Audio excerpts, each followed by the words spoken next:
sensorialmente se puede verificar. No. El procedimiento es completamente arbitrario. Rodándose. Irregularidad del procedimiento. Mira, bro, no. Responsabilidad disciplinaria como responsabilidad penal. Pasando el semáforo en rojo. ¿Qué acciones podría ejercer?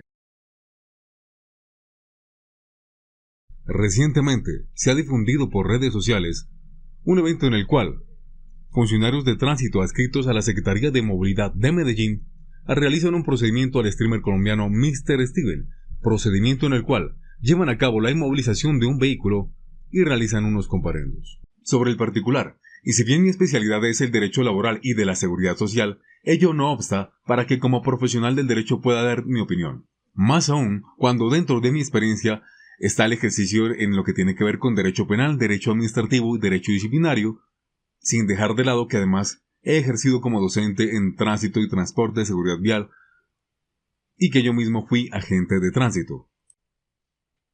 De esta manera, en el procedimiento se observan unas circunstancias muy particulares a tener en cuenta. Hay presencia de Policía Nacional, un uniformado que además es debidamente informado e instruido por un profesional del derecho, en donde se le informa y se le pone presente sobre las irregularidades de este procedimiento. Hay funcionarios de tránsito que en principio quieren trasladar el vehículo y a su conductor a otro lugar diferente del lugar donde ocurrieron los hechos para realizar unas pruebas y eventualmente determinar que hubo o no la comisión de una infracción de tránsito.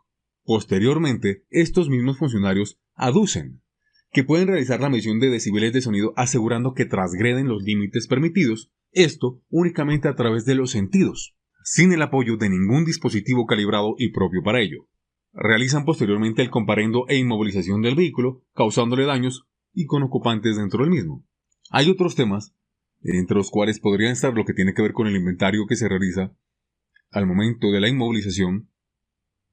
En lo que a mí respecta, ese inventario tenía que realizarse antes de subir el vehículo a la grúa, precisamente por sucesos como el que acontece en este asunto, en el que se causan daños, y si el inventario se realiza con posterioridad, únicamente se va a registrar las condiciones en que se encuentra el vehículo al momento en que se haga el inventario, no como estaba antes, de suerte que lo primordial es que, o lo lógico es que el inventario se realice antes de realizar cualquier procedimiento para garantizar que el vehículo va a estar en las mismas condiciones y que se va a registrar en efecto cómo estaba el vehículo antes de que intervinieran los agentes de tránsito.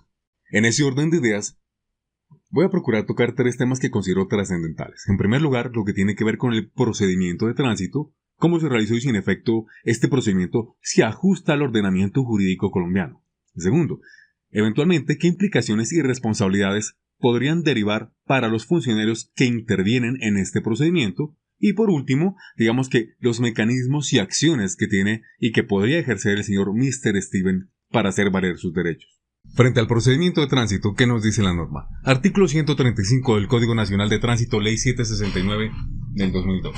Ante la comisión de una contravención, la autoridad de tránsito debe seguir el siguiente procedimiento para imponer el comparendo. Ordenará detener la marcha del vehículo y le extenderá al conductor la orden de comparendo, es decir, el agente de tránsito en principio observa la comisión o la posible o presunta comisión de una infracción a las normas de tránsito, ordena detener la marcha del vehículo y posteriormente hace las verificaciones que correspondan. Realiza el comparendo y notifica en el lugar y en el momento de la comisión de la infracción, no después ni en otro lugar. ¿Está de acuerdo con que haya un compañero, un agente con usted y lo lleve usted a la Secretaría de Movilidad que hagan el peritaje, rodando usted? En principio, frente a la presunta infracción que se le estaba indilgando al señor Mr. Steven, no procedía el traslado. El procedimiento debía realizarse en el lugar y en el momento en que se estaba cometiendo la infracción o en que se evidenció que se estaba cometiendo la infracción. Este hecho de pretender trasladar el vehículo a otra parte roza con lo contradictorio frente a lo que dispone la norma frente al procedimiento. ¿Por qué? Lo que pretende la norma con la inmovilización es precisamente evitar que se continúe cometiendo la infracción. Es decir, que en este caso, si el vehículo estaba excediendo los límites sonoros permitidos y estaba de una u otra forma generando una perturbación, la idea era evitar que esa infracción o esa circunstancia se continuara presentando. Pretender mover al conductor con el vehículo a otro lugar, con el vehículo desplazándose por sí mismo, implicaba de una u otra forma que se continúe generando esta perturbación. Me explico con un ejemplo. Hagamos de cuenta el conductor que no tiene licencia de conducción, que no tiene el documento que acredite que ha hecho el curso y que está calificado y cualificado para el ejercicio de la conducción. Este conductor es sorprendido conduciendo un vehículo, se le detiene y no se puede pretender que se traslade a otro lugar porque permitirlo de una u otra forma implica poner en riesgo a los demás usuarios de la vía.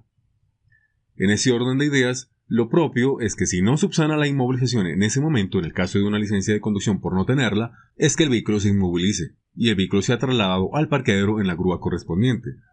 De lo contrario, se estaría permitiendo que se continúe transgrediendo en la norma de tránsito y poniendo en riesgo a los demás usuarios viales. ¿Dónde está el dispositivo? ¿Dónde está el sonómetro? No es necesario. No es necesario. Aparte, señora agente, aparte de traer el aparato que mide eso, usted tiene que tener un certificado de uso del mismo. Sensorialmente se puede verificar. No, caballero, está muy equivocado. Bueno, usted lo sabe todo, pues listo, déjelo así.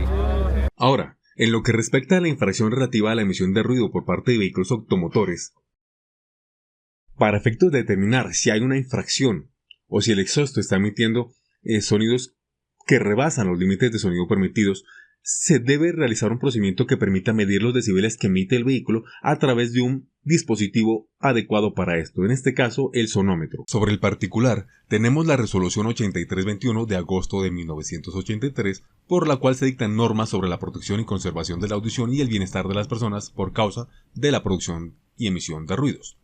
El artículo 44 de esta norma establece que para medir los niveles de presión sonora se deberán usar equipos medidores de nivel sonoro que cumplan con las normas específicas establecidas para este tipo de medidores. Y a su vez, el literal C del parágrafo del artículo 36 de la misma norma establece que los niveles sonoros se obtendrán con un medidor de nivel sonoro calibrado. En resumen, entonces, si el personal de tránsito no cuenta con estos dispositivos, no pueden hacer el procedimiento, pues el mero sentido del oído de una persona no es una prueba objetiva y fidedigna que permita establecer con completa precisión los decibeles que está emitiendo el vehículo en este caso en particular.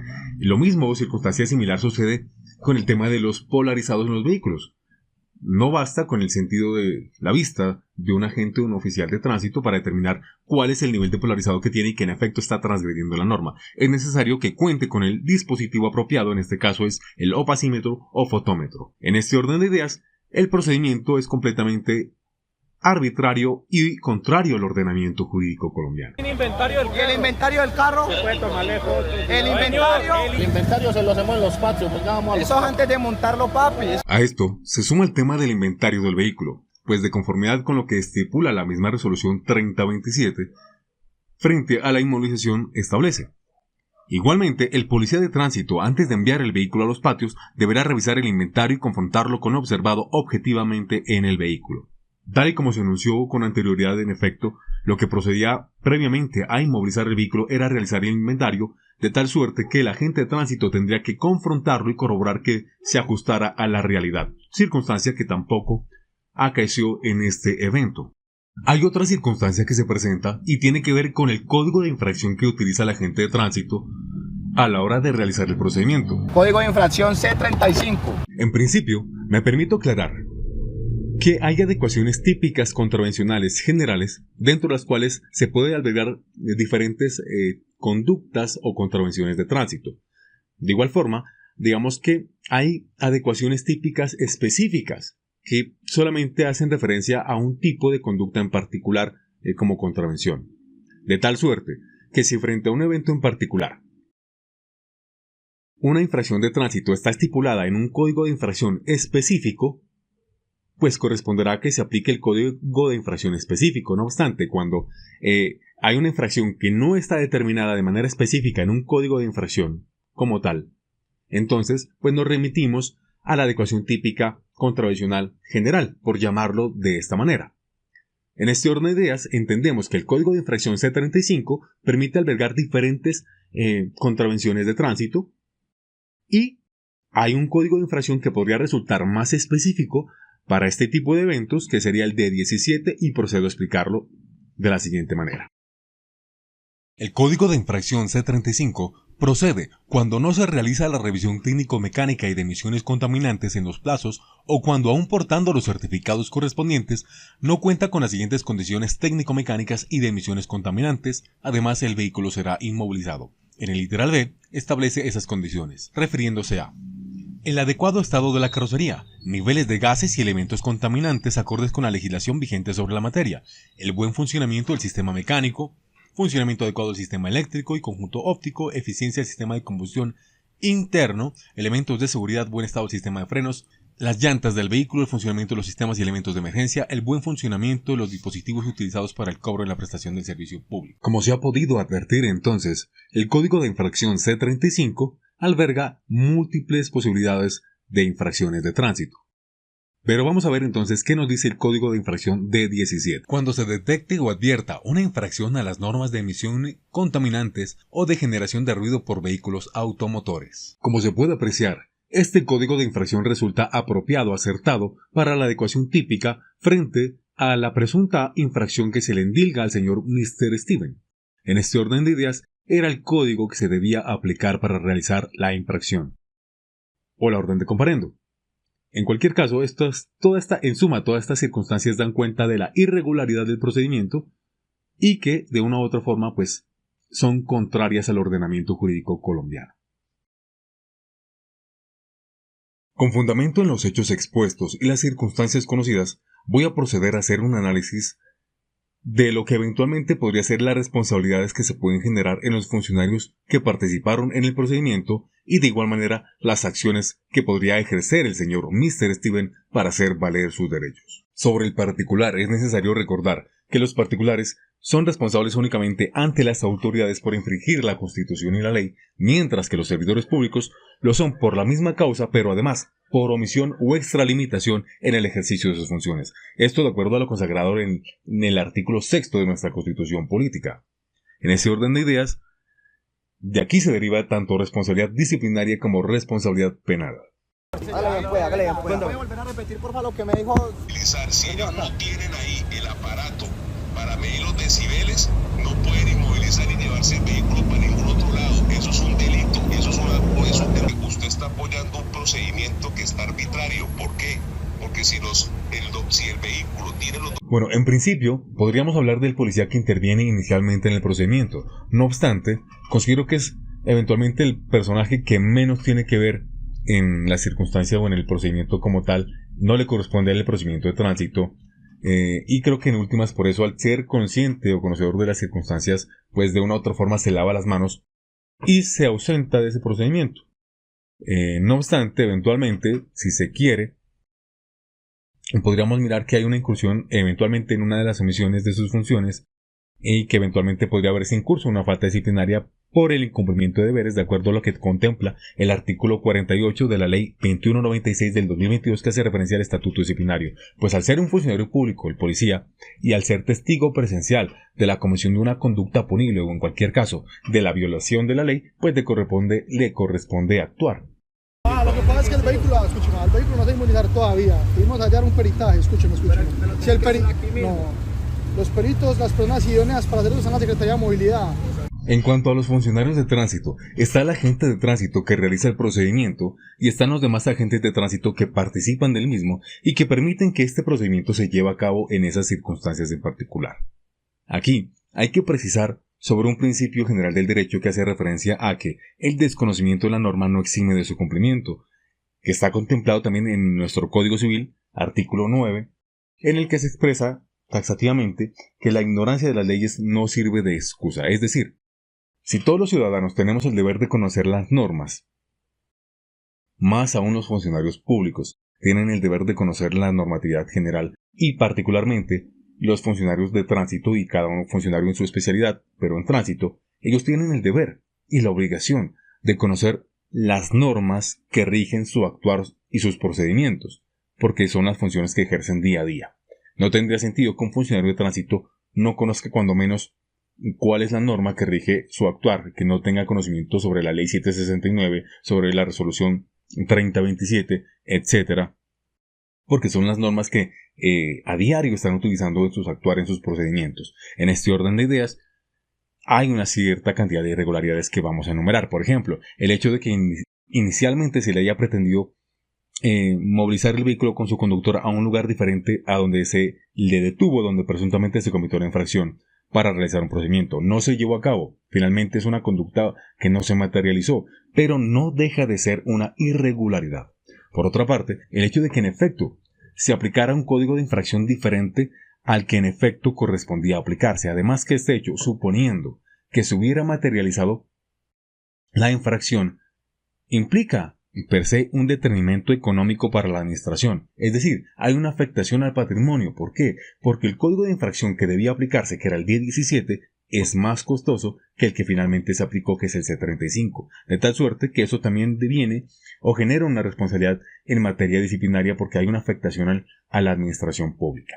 Por otra parte, el tema del inventario, como se ha manifestado, el inventario tenía que haberse hecho con anterioridad a iniciar el proceso de inmovilización y el agente de tránsito tenía el deber y la obligación de constatar que la información consignada en el formato del inventario coincidiera con el estado en que se encontraba el vehículo antes de que éste fuera inmovilizado. Y particularmente la cereza del pastel, lo que tiene que ver con que la medición del sonido no se hiciera con el dispositivo apropiado, es decir, con un sonómetro, sino que por el contrario se llevara a cabo a través del sentido del oído de un funcionario que es un ser humano, lo que de cualquier manera le quita objetividad, de tal suerte que no se puede saber con precisión cuántos decibeles está produciendo el exhausto de este vehículo y si en efecto supera los niveles permitidos. En todo caso, este comparendo carece de sustento fáctico, jurídico y probatorio, por lo tanto, no está llamado a tener trascendencia, dejando de lado además los daños que se causaron al vehículo al momento de la inmovilización y todos los demás daños que devienen de todo este tipo de circunstancias que se presentan en este procedimiento irregular. En materia disciplinaria, tenemos que eventualmente estas circunstancias o estos hechos implicarían que los agentes de tránsito estén involucrados en algunas faltas disciplinarias gravísimas y graves. Por una parte, en diferentes alocuciones el señor Mr. Steven manifestó el hecho de sentirse secuestrado. Entonces, en primer lugar, si eventualmente eso sucedió, habría que investigar. El numeral segundo del artículo 53 establece como falta gravísima el privar ilegalmente la libertad a una persona. Es decir, si eso en efecto ocurrió, estos agentes de tránsito estarían incursos en una falta disciplinaria gravísima, que tiene unas connotaciones dependiendo de la gravedad de la falta cómo se califique, que incluso podría repercutir en la destitución del cargo, multa e incluso una inhabilidad general. De igual forma, el artículo 65 del Código General Disciplinario establece que es una falta disciplinaria gravísima realizar objetivamente una descripción típica consagrada en la ley como delito sancionable a título de dolo, cuando se cometa en razón, con ocasión o como consecuencia de la función o cargo, o abusando de él. Además, este es un hecho que también constituye causal de mala conducta. Aquí particularmente hay que manifestar que eventualmente ese hecho de que haya habido un abuso de autoridad, un abuso del cargo, una extralimitación de las funciones, podría dar lugar a que se haya configurado una conducta punible, es decir, que se haya cometido un delito. Si eso es así y se demuestra, se genera entonces también una responsabilidad disciplinaria, es decir, que también deberían ser sancionados disciplinariamente por esa conducta. Y finalmente está el artículo 67, que tiene que ver con el incumplimiento de deberes, el abuso de los derechos y la extralimitación de las funciones, que es una falta grave, que tendría pues de pronto una sanción menor a la que tienen las faltas gravísimas, pero de igual forma que eventualmente es un camino, una opción para que el ente investigador disciplinario pues realice la investigación y determine si en efecto se cometió o no se cometieron esas conductas. En cualquier caso, pues va a haber eventualmente una sanción que puede ser hasta la suspensión del agente de tránsito o de los agentes de tránsito y eventualmente pues la destitución y la inhabilidad general. Ahora bien, en lo que se refiere a la responsabilidad penal, si en principio podríamos hablar de diferentes tipos penales, voy a hacer referencia a dos particularmente. En principio, hablando del tema del secuestro, el artículo 168 de la Ley 599, que es nuestro Código Penal, establece el delito de secuestro simple, que manifiesta que el que con propósitos distintos a los previstos en el artículo siguiente, que hace referencia a obtener básicamente una remuneración, dádiva, a pedir a cambio dinero, arrebate, sustraiga, retenga u oculte a una persona. En este caso en particular, más o menos por lo que se conoce del asunto, estaríamos hablando de que el verbo rector podría ser retener.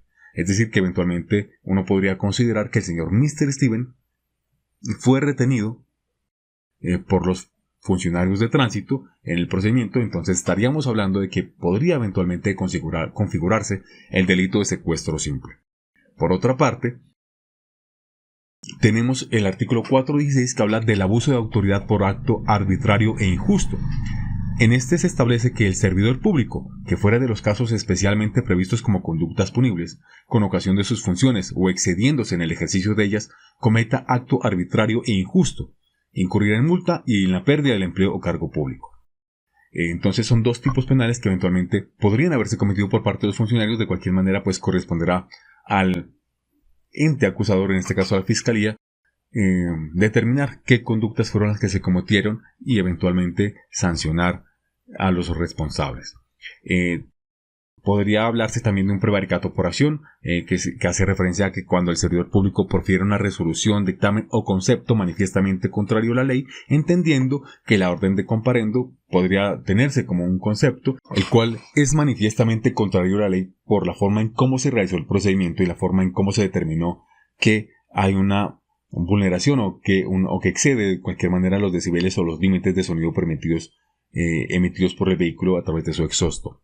De igual forma, está el artículo 417 que habla del abuso de autoridad por omisión de denuncia, recordando que los servidores públicos tienen el deber de denunciar cuando tengan conocimiento de la comisión de una conducta punible. En este caso estamos hablando de los demás agentes de tránsito que hacen parte del procedimiento y que, conociendo que se está cometiendo una actuación irregular o eventualmente un delito, pues lo permiten y no hacen nada al respecto. De igual forma, cuando los funcionarios que están arriba, subsecretario, secretario de tránsito, tienen conocimiento de estos hechos y no ponen en conocimiento tanto de la Oficina de Control Interno Disciplinario como de la Fiscalía estos hechos para que ellos investiguen la posible comisión de unas conductas punibles por una parte o disciplinarias por otra parte, a efectos de que puedan ser castigados los funcionarios que participaron en este hecho, están constituyéndose un delito también en ese sentido. Eventualmente habría que determinar en cada caso en particular. Ahora bien, hay que precisar, la responsabilidad disciplinaria es independiente de la responsabilidad penal y viceversa, es decir, que eventualmente un funcionario puede ser sancionado disciplinariamente, pero absuelto en materia penal por los mismos hechos, ya porque lo que se busca son fines diferentes en materia disciplinaria y en materia penal. Y viceversa, entonces en materia penal, un funcionario público puede ser condenado y en materia disciplinaria por el mismo asunto pues puede ser absuelto, por decirlo de alguna forma. Son dos trámites completamente diferentes sin que uno tenga incidencia en el otro. Ahora bien, frente a otras las temáticas que era de preocupación por parte del señor Mr. Steven, ¿qué acciones podría ejercer frente a estas circunstancias que se presentan? Bueno, en principio, en lo que tiene que ver con el proceso contravencional, tendría que presentar los correspondientes descargos dentro del término correspondiente, dentro de lo cual puede presentar pruebas, solicitar la práctica de otras, entre esas, por ejemplo, solicitar la declaración de los agentes de tránsito. Y bueno, eventualmente puede pasar, según como están dadas las circunstancias, que aunque carezcan de fundamento jurídico, pues terminen sancionándolo. Si eso sucede, entonces, una vez así se haga uso de los recursos correspondientes y si en efecto es confirmado, entonces correspondería iniciar una demanda de nulidad y restablecimiento del derecho para que sea un juez de la República quien dirima el conflicto y defina si en efecto se cometió o no se cometió esa infracción y si ese procedimiento fue o no fue irregular, solo para efectos de que se pronuncien sobre la multa, la infracción, el comparendo. Ahora, en materia penal, le corresponderá al señor Mr. Steven instaurar la denuncia correspondiente ante la Fiscalía y aportando pues todos los elementos de prueba que tenga en su poder, incluso los datos de los testigos que puedan servir frente a los sucesos acaecidos. De igual manera, en materia disciplinaria, casi que de manera análoga, pues se instaura la queja correspondiente contra los funcionarios que participaron en el procedimiento y aportando los elementos materiales de prueba que tenga en su poder. Ahora, haciendo alusión a la responsabilidad que se genera de este tipo de conductas, el artículo 2341 del Código Civil establece que todas las personas que han cometido un delito o culpa y que haya inferido daño a otra persona está obligado a indemnizarlo, indistintamente de la sanción penal.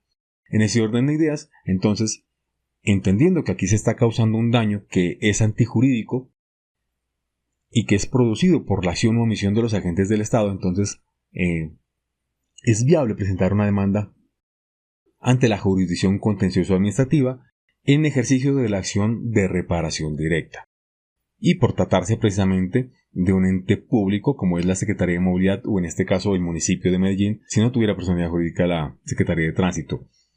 En este caso eventualmente también se podría vincular a la Policía Nacional para que en todo caso pues sea reparado el administrado, en este caso el señor Mr. Steven, por los daños y perjuicios causados, tanto los patrimoniales como pueden ser el daño emergente y el lucro cesante, y extrapatrimoniales como los perjuicios morales. Será la administración quien eventualmente determine también si después de que haya una condena en ejercicio de la acción de repetición repita contra el agente o los agentes que participaron en el procedimiento, para que estos de igual forma sean obligados, digamos, a devolverle a la administración los recursos que ella debió pagarle al señor Mr. Steven con ocasión de la demanda de reparación directa. Básicamente, entonces, estas son algunas de las acciones que puede ejercer el señor Mr. Steven a efectos de que las autoridades correspondientes adelanten las investigaciones y para obtener, digamos, que una reparación por los perjuicios causados, y que además eventualmente también los funcionarios que participaron sean castigados o disciplinados con ocasión de la irregularidad en sus procedimientos y por la extralimitación en el ejercicio de sus funciones. Y bueno, este es un análisis que, aunque muy somero, se nos ha hecho un poco extenso, pero se está tocando apenas por encima algunas de las circunstancias que se presentan y que se evidencian en el procedimiento realizado por los funcionarios de tránsito de la Secretaría de Movilidad de Medellín.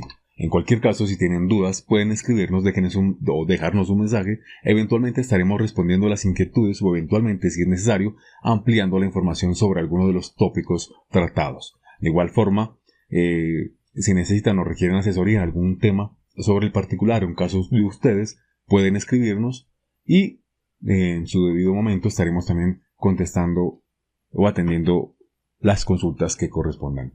Que tengan un excelente día.